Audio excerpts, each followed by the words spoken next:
Welcome. I'm Harmony Slater, your host of the Finding Harmony podcast. Over the past 20 years, I've taught thousands of yoga teachers and students to explore the intersection between ancient wisdom and modern everyday life, using mind-body practices to heal, awaken, and manifest their dreams from the inside out. This podcast is a sanctuary for those feeling overwhelmed by life's challenges. Are you ready to jump in and discover how these challenges aren't actually in the way, but are the way to finding harmony? Let's invite the magic back in. Today on the Finding Harmony podcast, Russell and I had the opportunity to sit down with a beautiful couple, Samira and Leo Castro, the co-founders of an incredibly thriving Ashtanga yoga community in the heart of São Paulo, Brazil, called Coletivo Mysore. And I have some exciting news. I'm going to be visiting Coletivo Mysore for a 5-day Mysore intensive with a weekend workshop early October 8th to the 12th. So if you're in the area, if you're in South America, or you want to take a little vacation and come visit São Paulo and meet Samira and Leo and myself all in person, I hope that you'll join us. Samira is sharing her beautiful story today about how she's learned to blend not only her deep devotion to Ashtanga yoga and what it's done for her and her life, but also this deeper calling towards healing other aspects of herself and using somatic work, specifically bioenergetics, to integrate with the Ashtanga yoga practice for really profound effects. And she's also using these two healing modalities to help her students as well. Her journey is raw and real and deeply human, and you are going to just love listening to her. And Leo, who is a longtime practitioner, authorized teacher as well, brings a grounded perspective of someone who's lived a life with many experiences and really has learned to dance between spiritual discipline and also being a professional, being an adult, growing up and living a life that is really grounded in the real world. He wasn't always an Ashtanga yoga teacher full-time. He used to be an airline pilot. And while staying committed to the practice of Ashtanga, he started to weave his schedule, which was very, maybe I should say up and down as an airline pilot, with the consistent practice of Ashtanga yoga, and everything unfolded from there. In this episode, we're going to explore how they are using somatic intelligence and integrating it, weaving it into the Ashtanga yoga spaces to make this practice more inclusive and more adaptive, and what that means to them and what it takes to create not only a practice environment, but also a community that really truly honors both structure and sensitivity.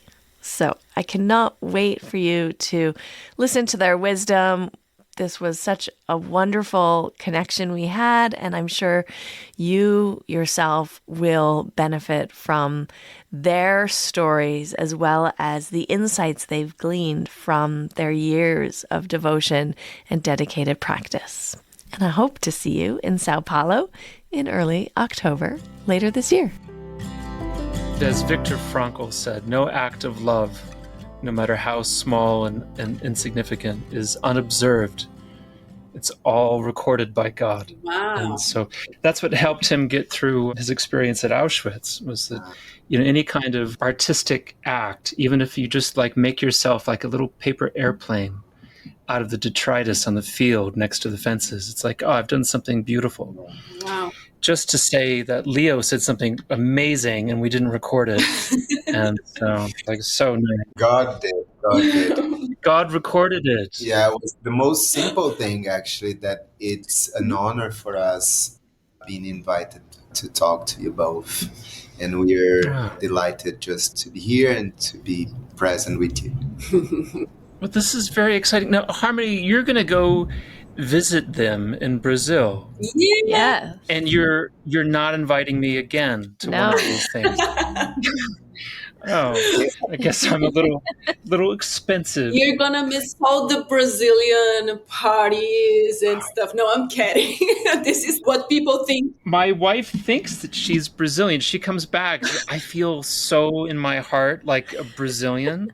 And then she does her little Brazilian parties and dances for me in private. So you get the best part. I do. That's right. I do. That's right. Yeah. Yeah, it would be nice. We're going to be hosting Harmony here October. Yeah, we're super excited as well. And you're based in Sao Paulo? Yeah. Yes. Are you both from Sao Paulo? Yes. Yes, I'm born here. Particularly, I've been living in another neighborhood for most of my life. I spent a bit of time out of São Paulo as well.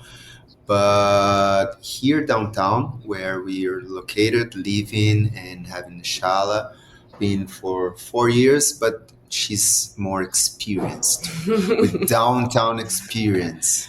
Where the shala is located, it's like in the historical center, and it's not a very usual neighborhood for shala, because like usually the shalas and yoga, like all the yoga business, let's say, they're like fancy neighborhoods, and we decided to have the shala here because it's close to the subway, and then we can have like practitioners coming from all the suburbs, and it was like on purpose so we can like have all kind of practitioners and not just like and rich people. happened as well because I moved here to Sami apartment and we were living here. I was in love because I didn't need to drive anymore, because São Paulo is like based on getting your car to do anything, especially if you live in fancy neighborhoods, which I was born, which she was as well. And here we are free, like it's 8 minutes walk to the shala from our place, and people can either like commute or come by car as well. So we found to be naturally to be a way to go and be more inclusive this way as well. That's so nice. It's so nice to be able to wake up and walk to the shala and just work there and go home for lunch and have it be such a short distance. When I lived in Victoria and had my yoga school there, it was this similar setup. It was maybe like an 8 to 10 minute walk, and it was so convenient and so nice to just be able to live just a little tiny titch away from where you worked. Yeah. Exactly, yeah. And even though downtown has its issues like any other place, but here like you really see them. So you have like people living on the streets, sometimes more, sometimes less.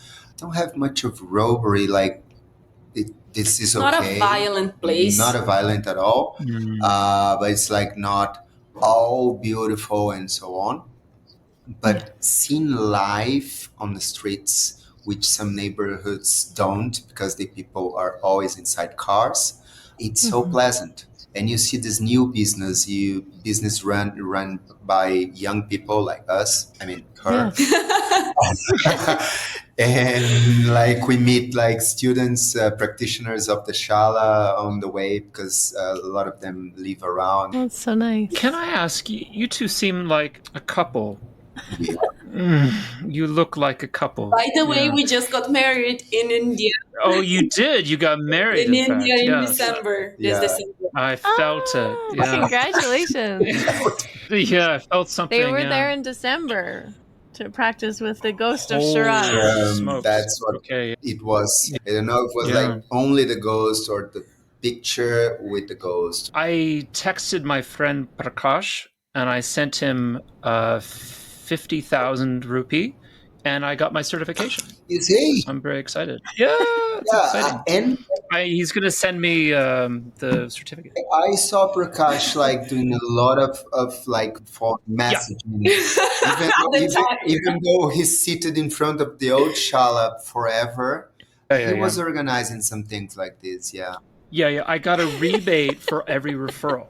So I'm excited. I called all my friends. I'm happy you mentioned the amount because I'm trying to get one. Yeah, it's 50,000 rupee before the referral. Okay, good to know.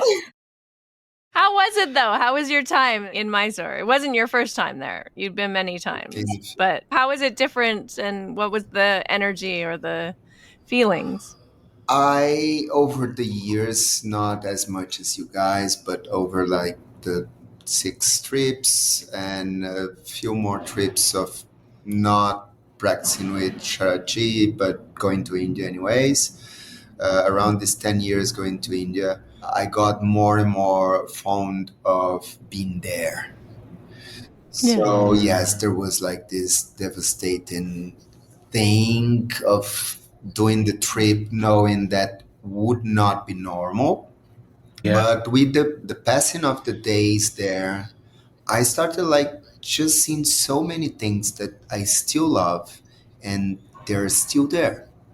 Like just walking in Gokulam and getting my bike and getting loose without GPS until I have no idea where I am, and then I get the GPS to come back to Gokulam. It's like one thing when I got bored the first trips I was doing this. We have the chanting teacher that we attend every day, which is like the other side of the city. Jayashri or someone else? Mr. V? Mr. V. Yeah. Mr. V is great. I became a Pujari. Yeah, it's really fast as well. It's the things they go fast with him. The faster the better, yeah. I did the Yoga Sutras with him. Yes, such a sweet human being. He was the one who performed the wedding, by the way. Oh, yeah. Oh, yeah, if you were there, you could have helped him. He mentioned, yeah, because my friend from Canada is not here, I'll do it. Just this time. Yeah, normally because I make good income from doing weddings in India, so not as much as certification. But like with the passing of the days, the first few days was horrible. Yeah, it was like less horrible than being in São Paulo and everybody asking and like saying sorry. So, like was this weird thing in the shala with people that they did want to say something, but most of them, we had like kind of 10 that have been to Mysore, but like most of them didn't.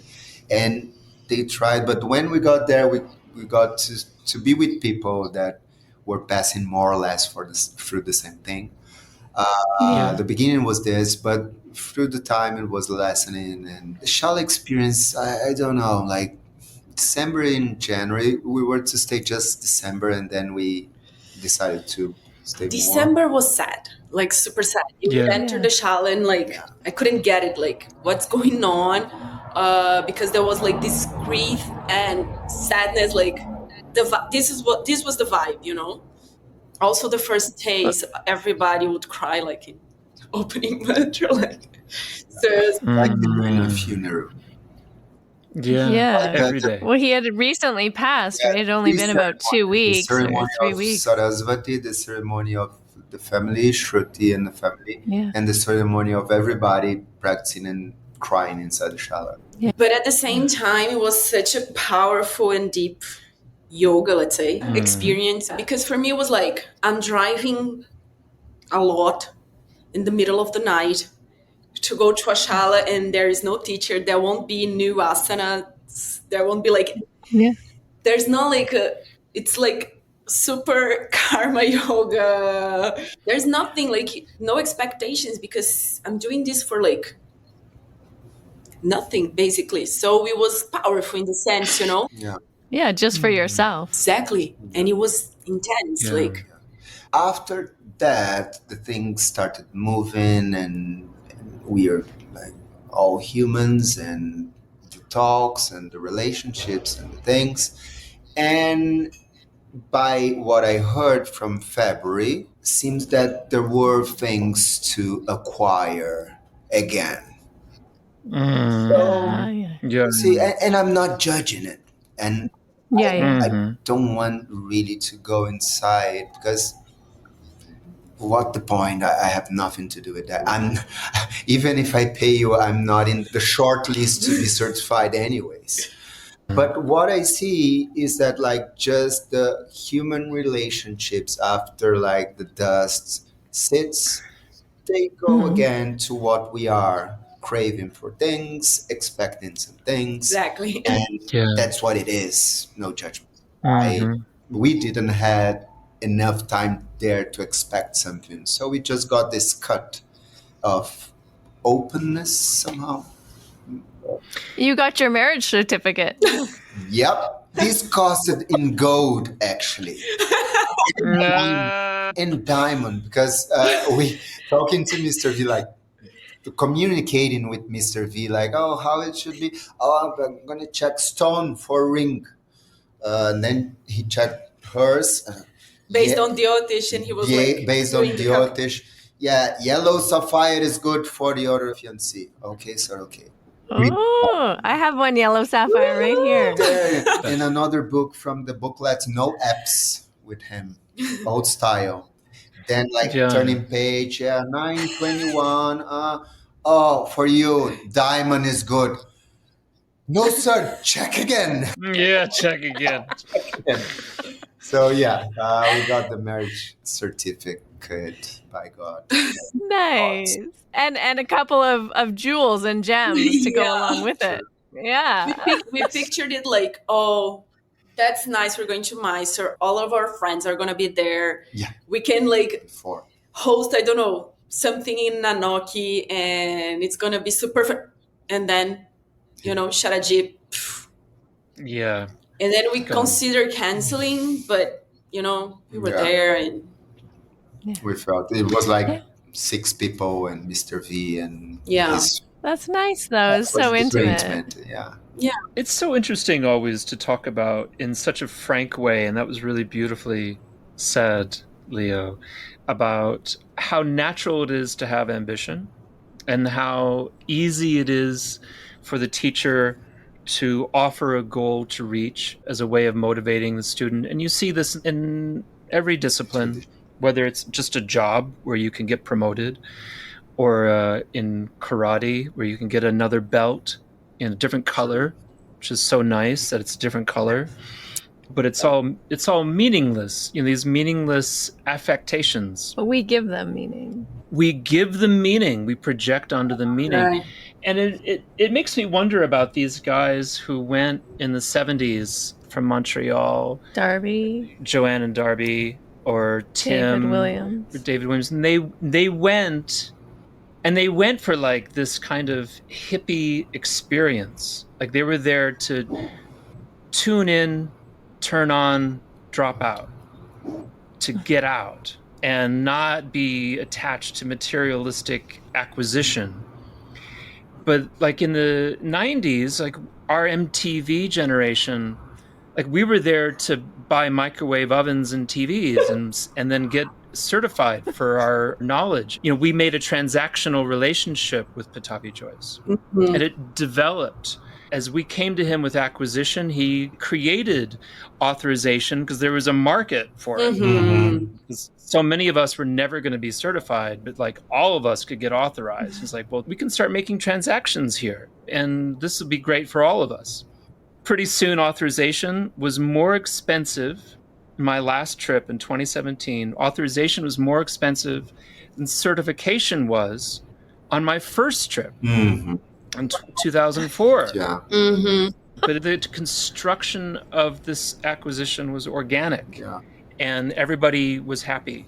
But with the transaction. Don't you think, so much of it has to do with also the growth and the commercialization and the popularization of yoga, which, you must have some insight into, because when you started practicing in São Paulo, is that where you started practicing? Probably there was like barely any yoga. No.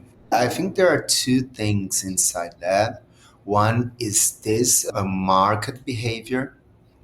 And I like to think that sometimes we come to this like, okay, this thing was a pyramid scheme, like people. And when you see nature more or less grows this way, They're like some little germs or bacteria start creating a culture, and they're the top.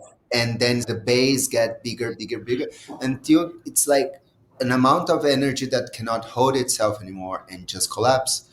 Like I mean, Shrachi passed away, but at some point the lodging would be unpayable and would collapse in Mysore or the system of certification authorization as well. There's this market behavior, and it goes more or less the same everywhere. And parallel to that, and I'm not saying that Pratap Joyce was really thinking about it. First, because I was not there, and second, because I have no idea really. But maybe could be that him or any other tradition, like you mentioned before, said like humans are gonna stay being humans throughout the process.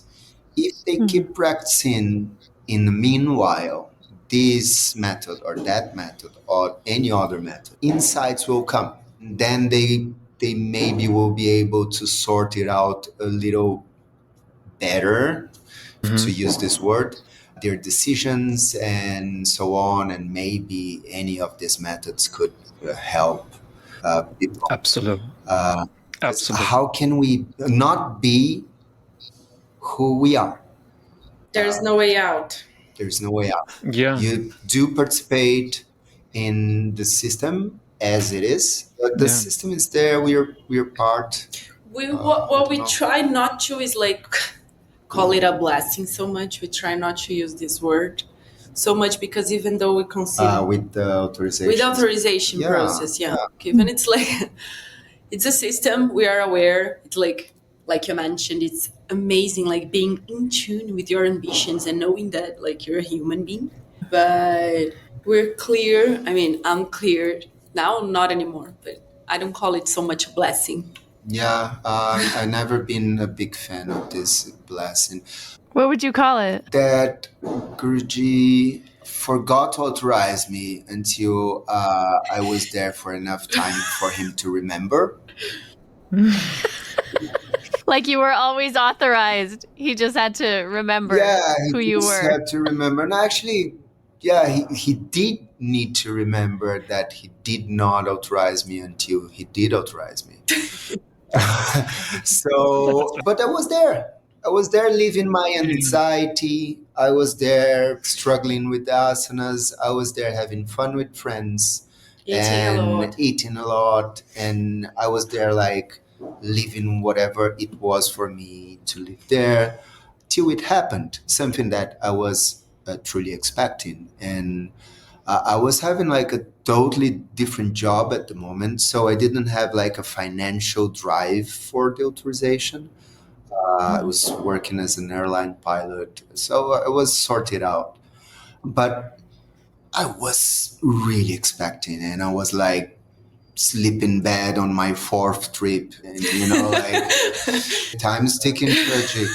So I don't really lived through this blessing system as maybe some of you did, and probably more like earlier than you guys it happened, because the more personal it is, the more you can feel it.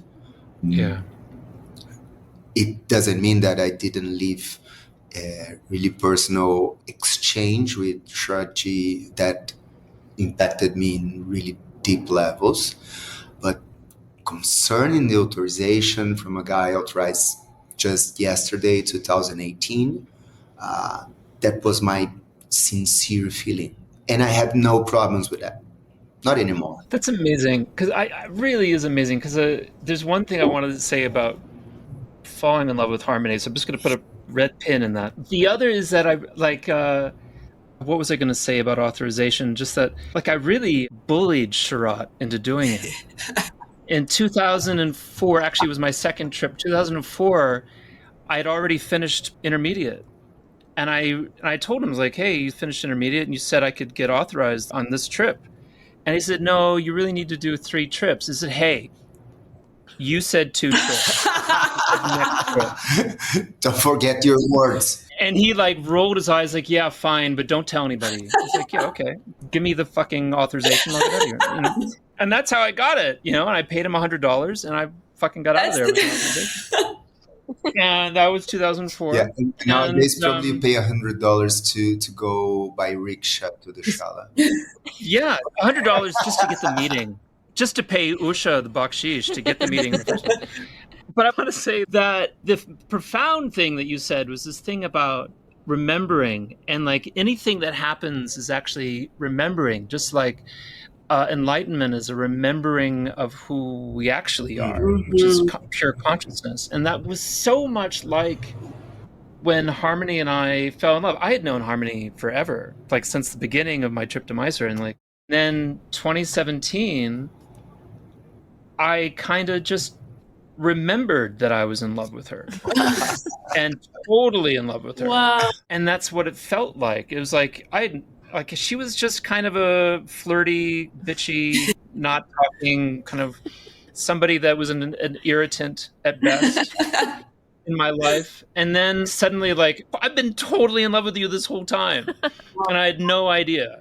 I had not told myself. It just suddenly was revealed. It's so beautiful when we can like recognize a feeling and like let it out, you know, like through speech or I don't know, through our bodies, like in a whole. It's amazing. Yeah, Sami's been sharing, I don't know if you mind if I say, it's been sharing with me lately, last few years, that she was in training for this bioenergetic therapist training.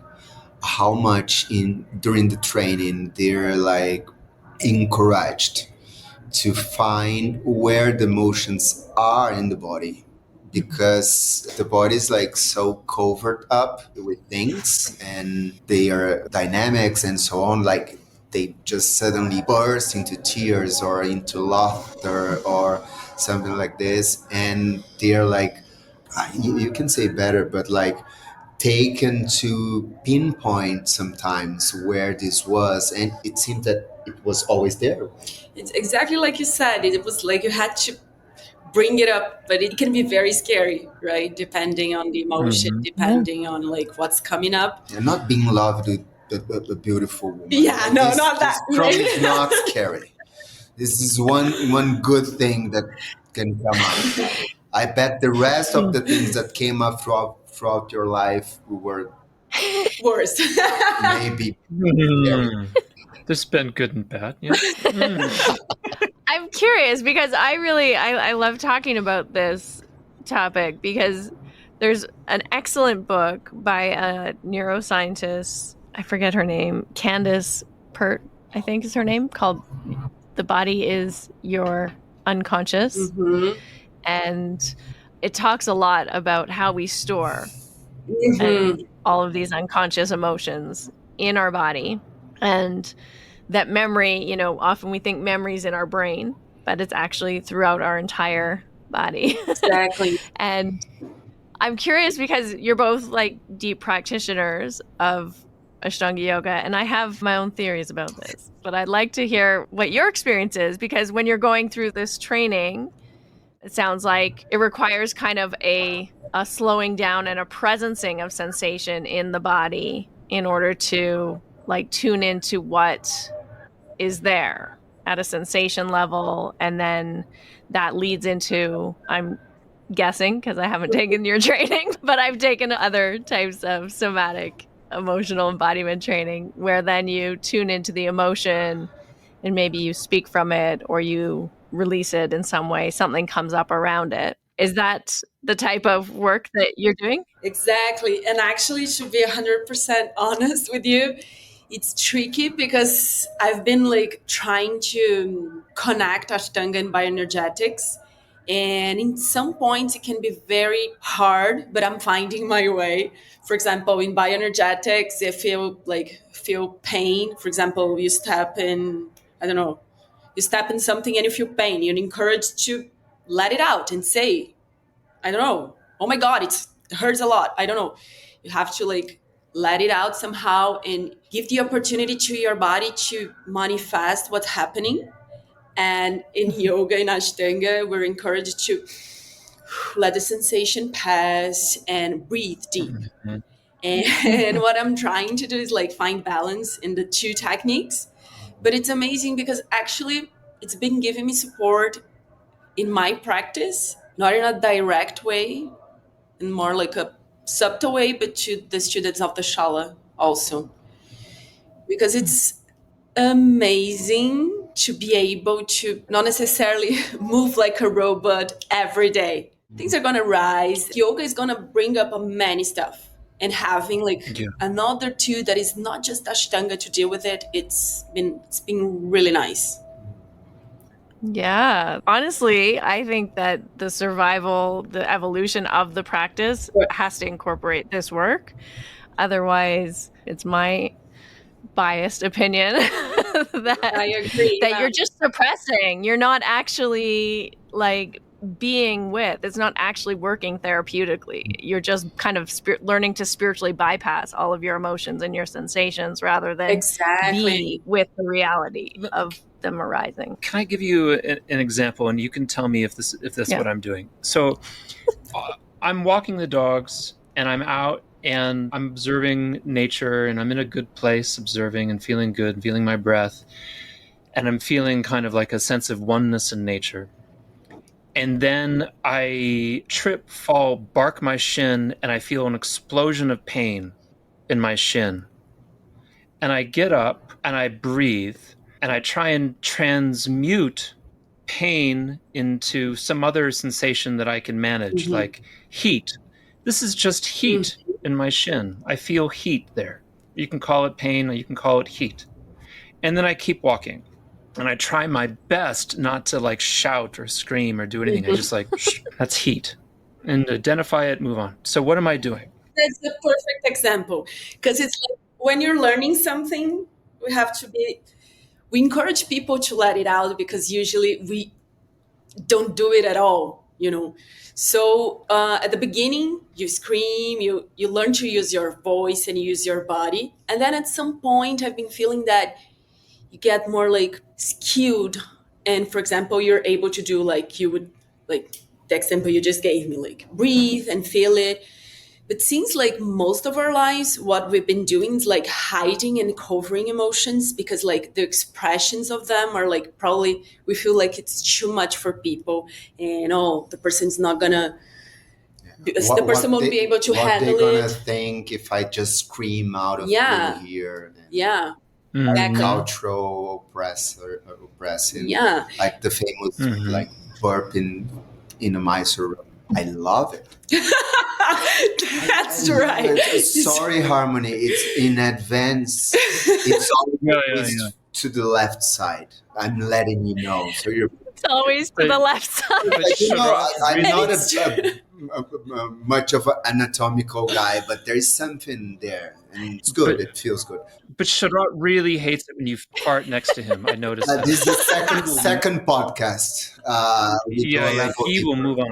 I think what you're saying is really important, though. I mean, aside from like the air passing through the body, which if you've ever done Vipassana in India, it's like a symphony. Wow. And, you're sitting in silence and it's just like a symphony of body noises. It's true. You're like, these people really do not want to suppress the air moving through their body at all. You're like, we're from a very different culture over here in the West where we're like suppressing everything. Exactly. Just to notice that the two of them, the women, you and Harmony, were talking about like how to identify the emotions and so on. And then we quickly came back or brought it back to sensation and to something more gross. This is my difficulty to really tune in, and I think it's just part of most of us. But I do think, talking about Ashtanga again, which is where I have a little more experience to say, it helps me not eventually only to get in contact with emotions. Yes, it happens, not often, but happens. But to get in contact with uncertainty, to not go the same pathways that my body wants me to go. Mm-hmm. That over time I found to be important. And yes, sometimes that's the twist or the direction that makes me cry. Sometimes I do come to cry, really rarely, but quite often I feel it coming, and probably for some other reasons it doesn't burst. But if I just go in the lines of the body that are known, this certainly doesn't happen. And I feel and felt for so many years, like Sami said, moving like a robot. Yeah. So the more I go to the dark spots, the more fun it is, because I do like a little challenge. The more I get hurt, so to say, because I'm not overusing the parts of my body that are already strong or are already flexible, and bending deeper there. What is there where I didn't explore that much? And sometimes I feel some emotions, but I'm sure it's like when it's brought together with some other works, some other therapies, approaches, it's all there to sum up. So when you're going into those like dark places or the places that aren't just the well-worn sort of patterns of the body, is it like I'm assuming, I'm guessing, but this is my question: is it like you're, rather than like going for your toe in Trikonasana or triangle pose, you're trying to maybe like keep your body more in a line, like in a straight line, and then just going for the knee and like seeing what's there for you? Or how else would you experience Perfect that? example. It's a really, really good. And the Trikonasana, it's one of the postures that have been showing me so many things, because I managed to get hurt in Trikonasana trying too hard to be totally aligned. And then I started like feeling the side of the hips, like maybe I'm trying too much to be aligned. So let's step back a little bit and let my hip twist a little bit. And then after a couple years, okay, let's explore with less intensity there. And definitely the big toe was not available. And needless to say to you and probably for the audience, over the years the body changes, but I find some people using the change of the body to go deeper where they were already deeper, or where they could already bend or twist or put the leg behind, and not maybe the other sides. Mm-hmm. So Yeah. I find that Traji actually helped me a lot to see, like, okay, no, yeah, I saw this, I saw all this, but in that, without words, obviously, with like being there and like strict and so on. And then that's where we look. Where we look like so many people come. In Brazil, there's like, I don't know from where it came, but a culture of like what I like to see as like over adjusting. People really love adjustments. Oh, he's a good teacher, has amazing adjustments. Like, what has one thing to do with the other? Like, necessarily not much. Finding this place where you don't really need much adjustment if you're working on a path that the research is yours. That's interesting. And I feel like there might be something generational there, because certainly in the big shala and then in the hangar, there's so many people for Sharat and then previously Patabi Joyce to adjust that they really picked their moments and they directed and they went for the back bend. But a previous generation, say coming out of the 90s, people like Eddie Stern or Guy Donahue or Dina Kingsburg, they had studied not previous to them, not like David and Richard, but like that crew in the 90s. they had worked with Patabi Joyce and Sharat in a very small room of where 8, 10, 12 people could fit, and everybody got adjusted in everything. Mm-hmm. And it was like hard adjustments in every posture because they're just working and working. And so everybody got Trivikramasana after Utthita Hasta. And a lot of people busted their hamstrings. Sharat and Patabi Joyce busted a lot of hamstrings in there. And there's a lot of very heavy adjustments. And so when I came up in New York, that's how people were adjusting every posture, every other posture. And you could get a posture if somebody could put you into it. Whereas 20 years later, you could only get a new posture if you could do it by yourself. Mm-hmm. And so everything changes then in value. Yeah. In what you value. Yeah. Please. This is been flipping my mind, because now with this bioenergetic process, what I've been feeling is that like some people cannot like express themselves, but their vital energy are like probably not ready for so much contact, or probably they're not ready for so much touch. And you can like read it in their energy that they're not comfortable with you like talking super close, like you're teaching I don't know, their first Surya Namaskaras, and the person like you step and the person like steps back, and you can feel like the person's not used to contact. So I also feel like for me right now, what I try to like tune in is like, if the person is okay to be touched in this area of their body, like if it's too much for them and etc. But of course, I mean, it's not of course because I don't know, but I feel like it's not something that was in Patabi Joy's mind so much. No, Yeah. absolutely. I cannot even picture, and I try not go in there because Yeah. how to compare something that you have no idea. I think it's just a waste of energy. And also I don't see it's like, oh, some people take like, if it was happening, so it is right. Is it right there at the moment or right now? So the same way, like I hear a harmony here talking about Ashtanga, and I'm seeing your face, so I can get a little more.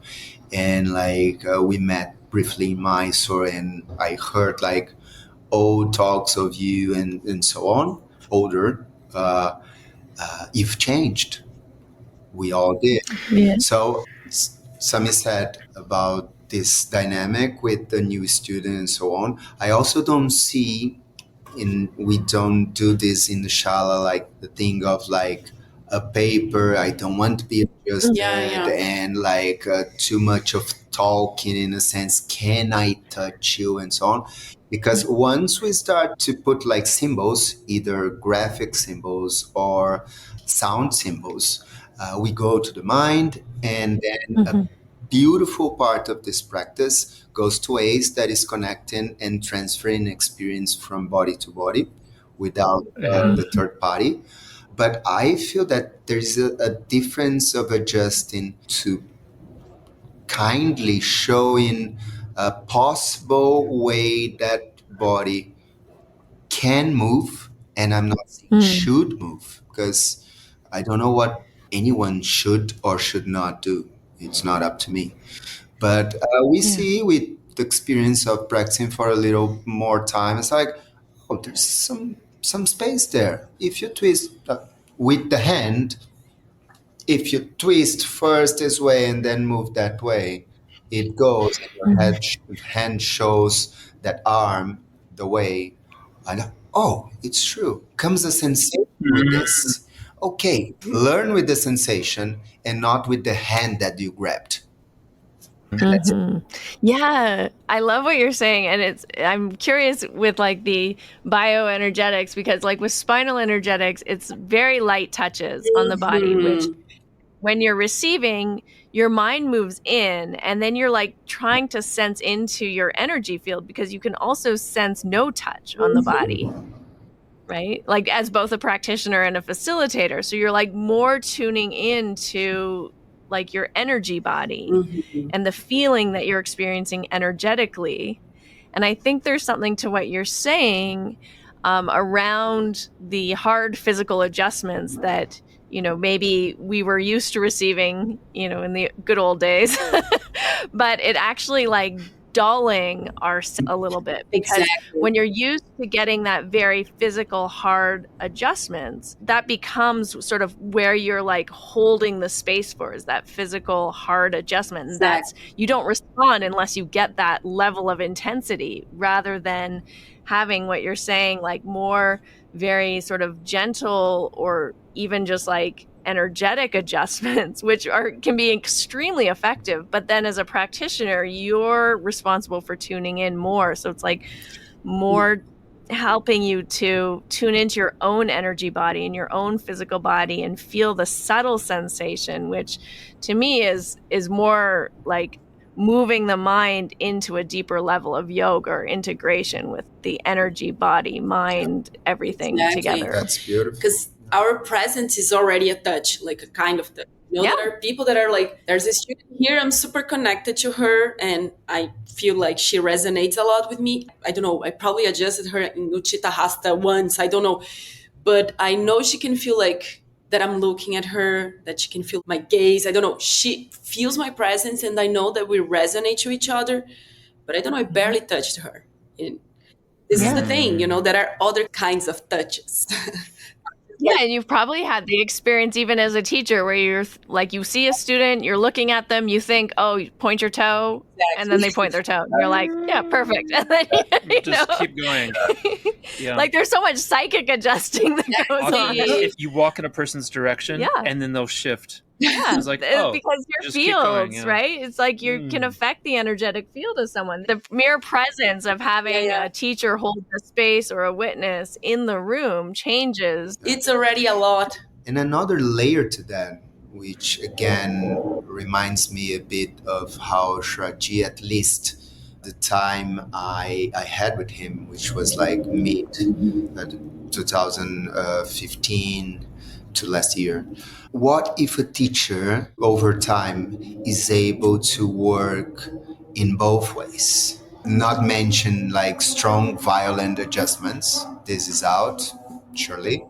But like when need be, if someone has the body sensations dulled already because of life, because of drug abuse, or because of who knows, of being beaten somewhere back on the road, and works at that specific moment, a firm, strong adjustment.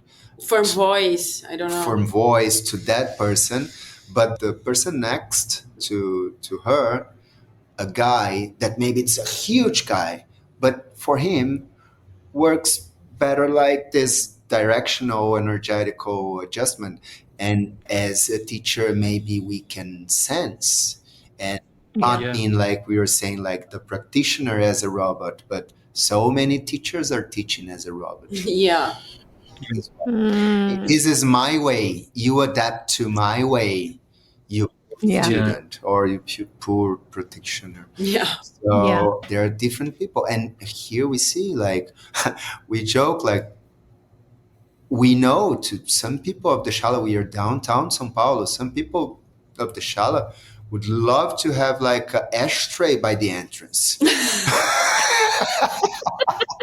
I'm joking, but not. You accommodate the students you have. Exactly, as they are, and it's okay. And we're not there gonna... are people that are about to be enlightened. They're sure of that. And they are together. And the space is there for both of them. We are there for both of them. Maybe we can do them in different ways as well. Yeah. One thing I'm really enjoying about talking to the two of you is you have this kind of wonderful ability to take a meta observation or a meta commentary on the commentary you're making.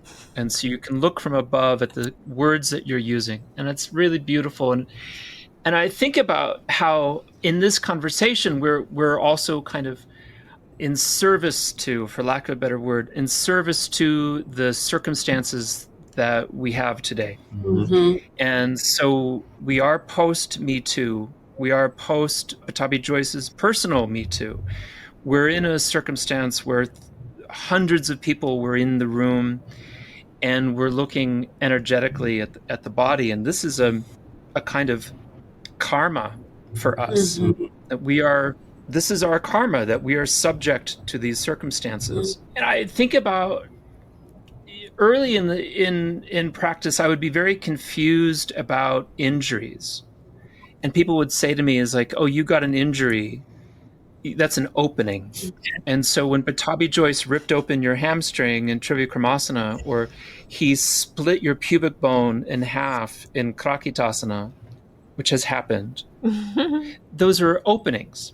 Now you have new space. Now Pop your knee. In Montreal, Joanne and Darby has no Darby. ligaments in his knees. ACLs. He has no ACL. So these are openings. And I was able to talk to Richard Freeman once about this early on. It's like, so karmically, Patabi Joyce's position was these accidents are really your fault because you arose with these circumstances to have these things happen to you. Obviously, Patabi Joyce, where's his role in this? Does he have no responsibility? He was an agent of karma. He's an agent of karma, right? And so Richard said, it's like, well, sure, but it's also a tragic accident. Perfect. Like, oh, yeah. Now we have volition. And you have volition in this time, as you were saying, that you can have a kind of in-between, a middle path, this kind of in between the 0 and the 1. You can work energetically. You can think about the student. You have some people that need something harder. We have so much choice available to us. Infinite possibilities, in fact, between the 0 and the 1. Yeah, there are infinite possibilities between the 0. As you said, I think we can only answer to our specific circumstances. And even though it's super difficult to step on Patabi Joyce's shoes, I 100% agree with Richard Freeman. These were tragic, both the adjustments and the circumstances that led to the Me Too. And even though we've learned with it and we are different, this could maybe and would be amazing if it didn't happen that way. And not the way around, happened, but at least we learned with it. No, we learned with it. It happened. We would have learned another way for sure. Because time is time. Time teaches. We don't need either like abuse or like some sort of violence, but it's a foundation, and it is our foundation. They're closing the eyes to it. It's lack of contact with reality because it's inside this room here somehow. But we've seen more. And actually, not us, it's like not an old Shala, but take like Hamish and teachers, like decades of teaching with decades holding space in Shala. They've seen more students and bodies than Patabi Joyce did up to the 80s, up to the beginning. Because at the beginning, even Westerners, like it was like dozens and here and there, correct me if I'm wrong. And before that, Indians, I don't imagine like hundreds of Indians attending Patabi Joy's Shala in 1940. So he was doing his best, the God's gift of bodies and money that was brought to him. Don't take me wrong, not his best with adjustments and the later worse things than adjustments. But he was dealing with what's there. And now we are dealing, thankfully, in a totally different way. That's it. But that's the responsibility we have. There's not like a Bible and it's like, this is how it's done. It's so much easier to go this way. Like, this is how it's done. Ashtanga is done this way.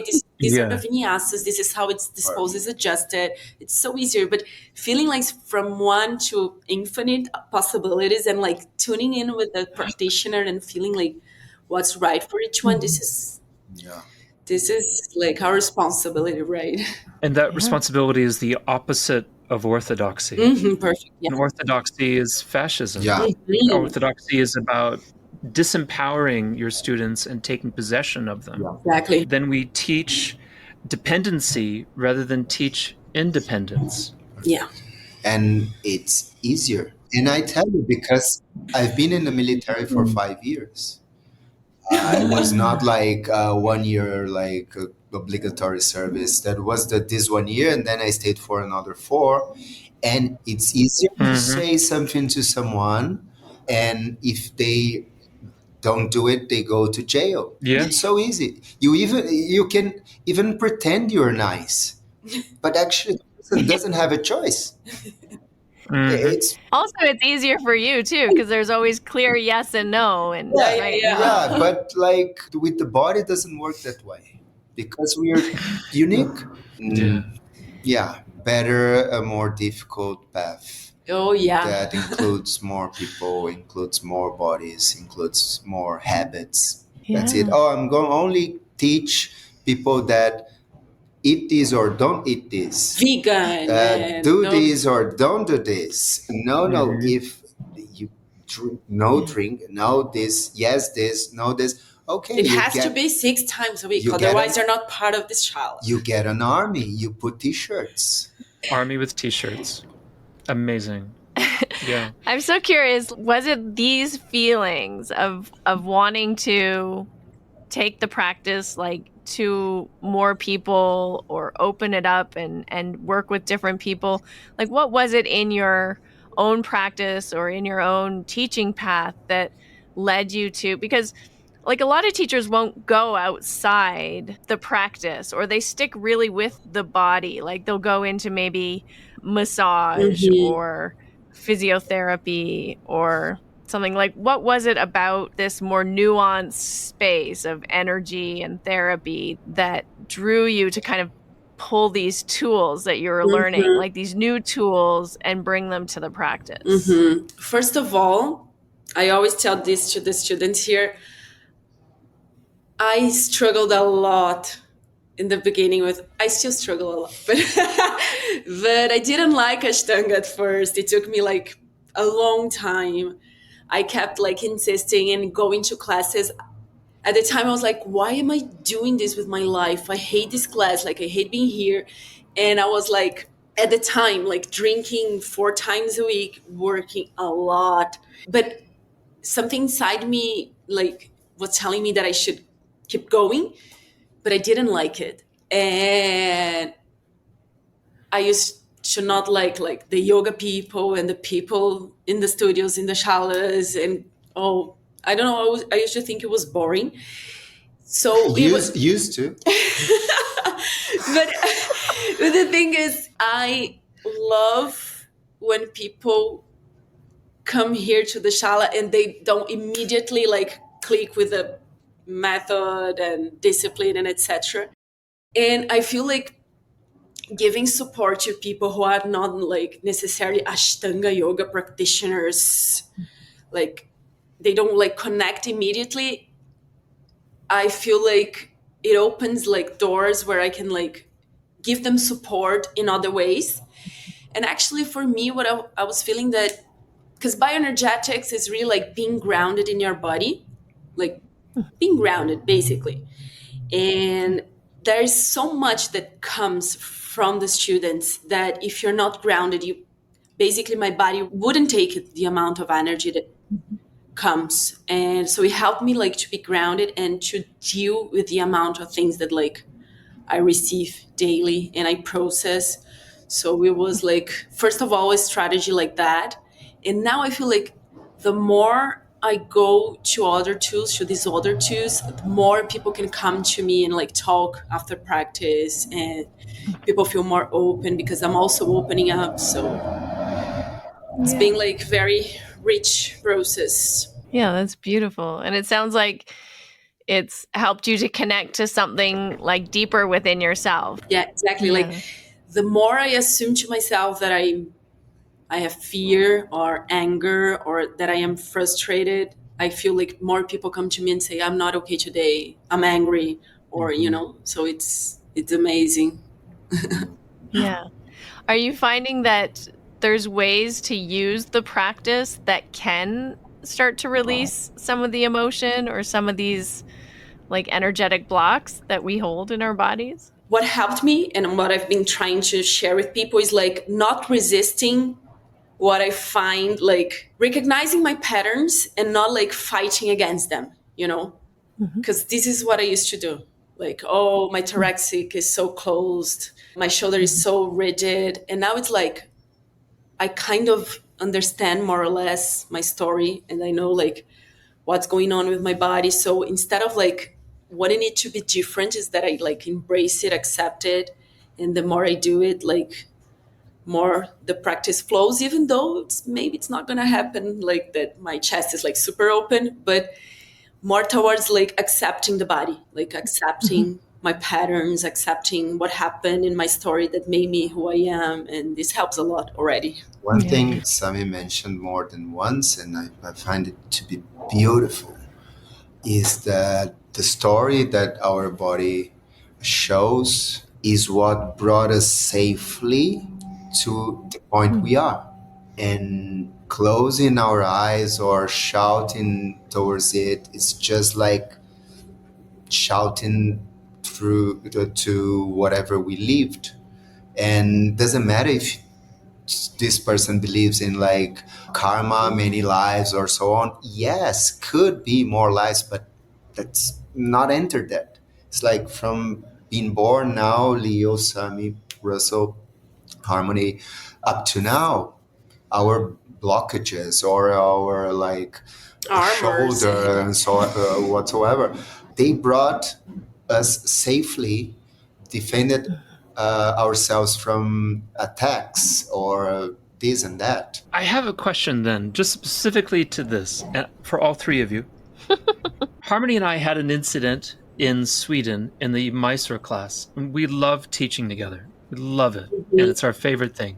We had a little disagreement, and we've never talked about it since. It was like a mild little disagreement. It was just like a passing statement, a dismissive little remark. A student was getting Baddha Konasana, and she was having a hard time with Baddha Konasana. And it was like a nice adjustment. It was strong, but it was not dangerous. And I was going to go over there and talk to her because she was having a hard time. And I was going to tell her my experience of. Oh, she was crying. Would you let me tell the story? And so I was going to tell her how I was able to transmute the pain and suffering of Baddha Konasana into deep, profound joy. And it took a long time. And I didn't have time because she was sobbing.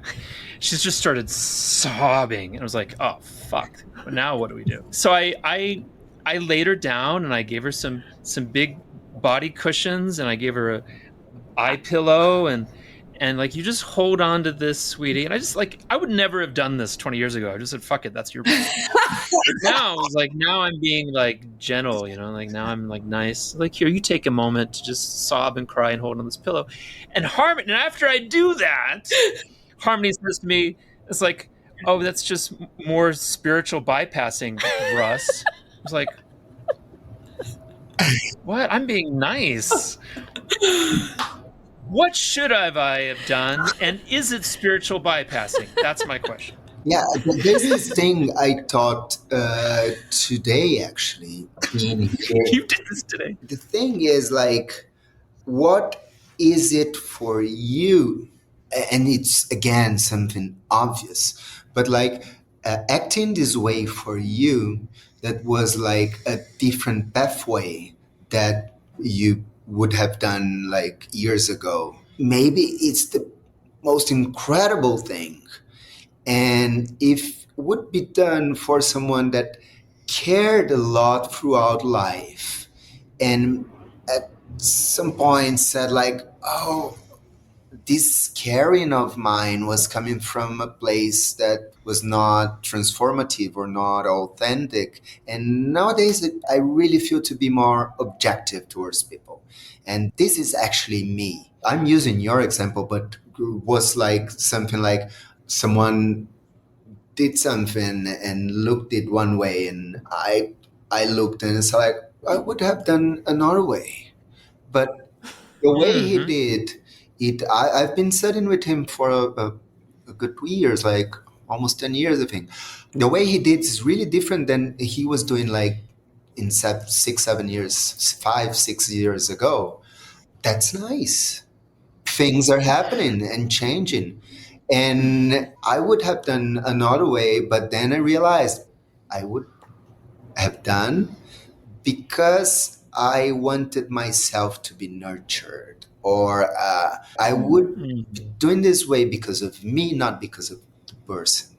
So I think there's always all these aspects, like it's beating someone or like abusing someone. There's no talk about it. But like if you're being more caring, less caring, more objective, from where you were coming, this I think changes a lot. Yeah. What I try to tune in is like, sometimes I know if I touch a person at that specific moment, it's gonna become like a catharsis, and I'm gonna feel probably good about it because I'm gonna go like inside of me like, wow, I'm so powerful. And I at the same time I go like, Ego. so maybe I'm not gonna do it. Let the person be, because I'm doing this maybe because to prove myself something.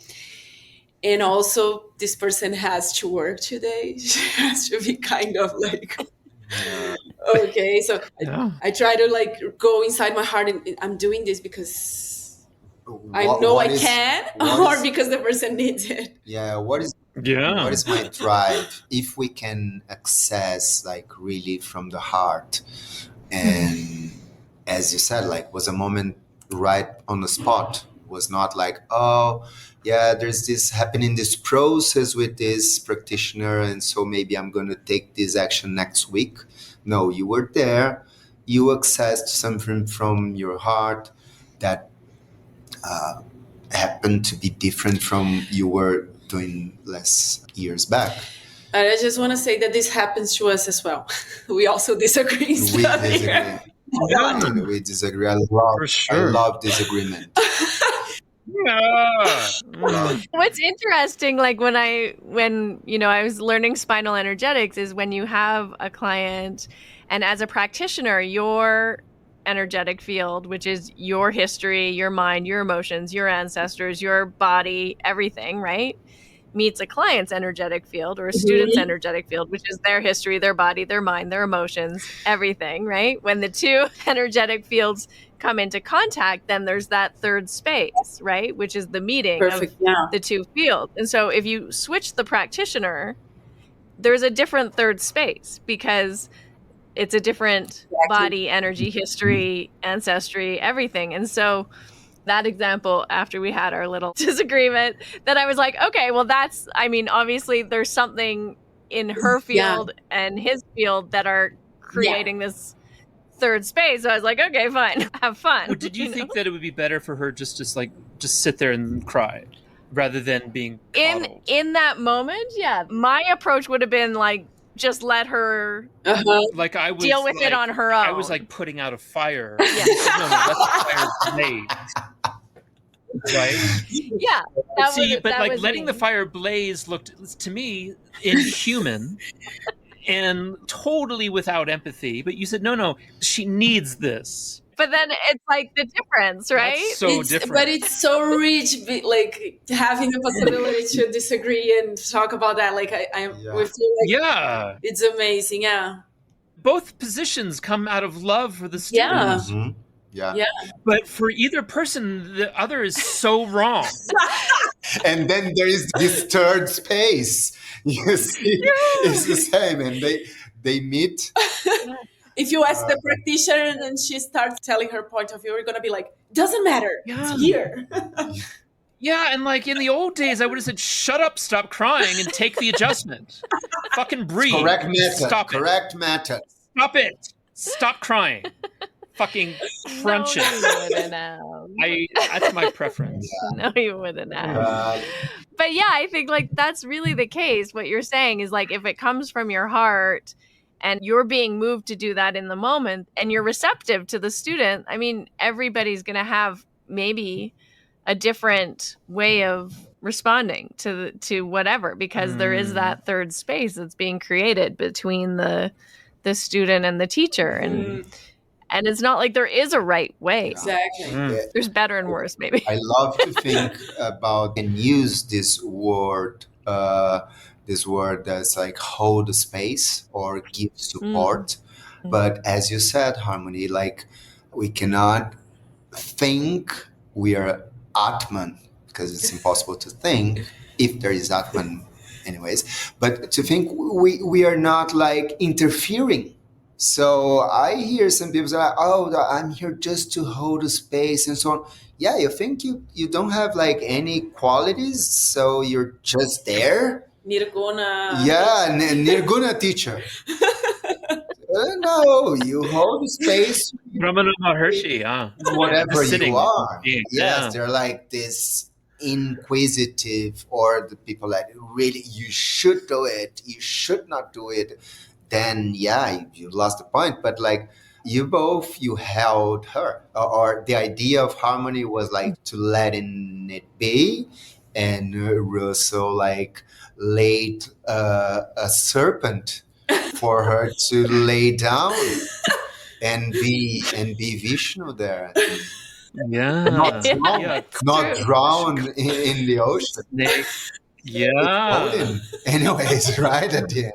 It's Shiva versus Vishnu. It's exactly what that is. She wanted to burn to ashes.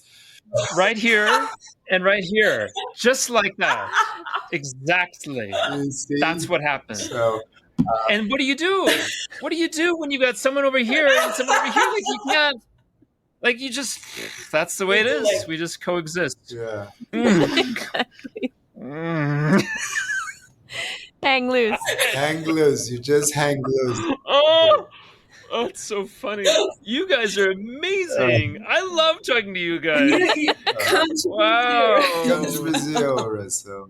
I would like to come Maybe to we Brazil. can work it out. Yeah, that would be amazing. I was made in Portugal. I was conceived there. Really? My mother and father had I don't know if you follow my language skills, but like they had sex in Portugal. Do you understand? Yeah, they know. Conceived? Okay. Right. So I was conceived. I was produced in so I'm Brazilian. Yeah, really. kind of. You Almost. yeah, kind of, right? Like Harmony. I just have the spirit of the Brazilian. I want to come. I want to come to São Paulo. São Paulo. That'd be so nice. So if someone wanted to come practice with you, how do they find you? Instagram, we can share the Instagram, which is coletivo.mysore. Yeah, Coletivo. Coletivo. It's like collective. But in Portuguese, yeah. But in Portuguese, without L, 2 L's, and without the C. So COLETIVO. I think Coletivo is the best coffee house in Madison, Milwaukee. Oh, really? So we in do Milwaukee. have good coffee here. Illicit drugs in Shala.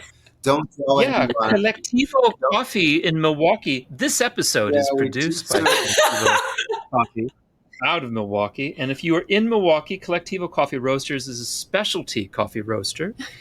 And if you're in São Paulo, you can go to coletivo.mysore and have coffee. And have coffee. Practice to make you agitated and coffee to relax. Yeah, that's right. The opposite of what you'd think. But The opposite. There is the website, www.coletivomysore, then it's altogether.com. And we exchange a lot with people by WhatsApp, because both the site and Instagram drives to the WhatsApp. We do most of the interactions, and we are pretty happy about it.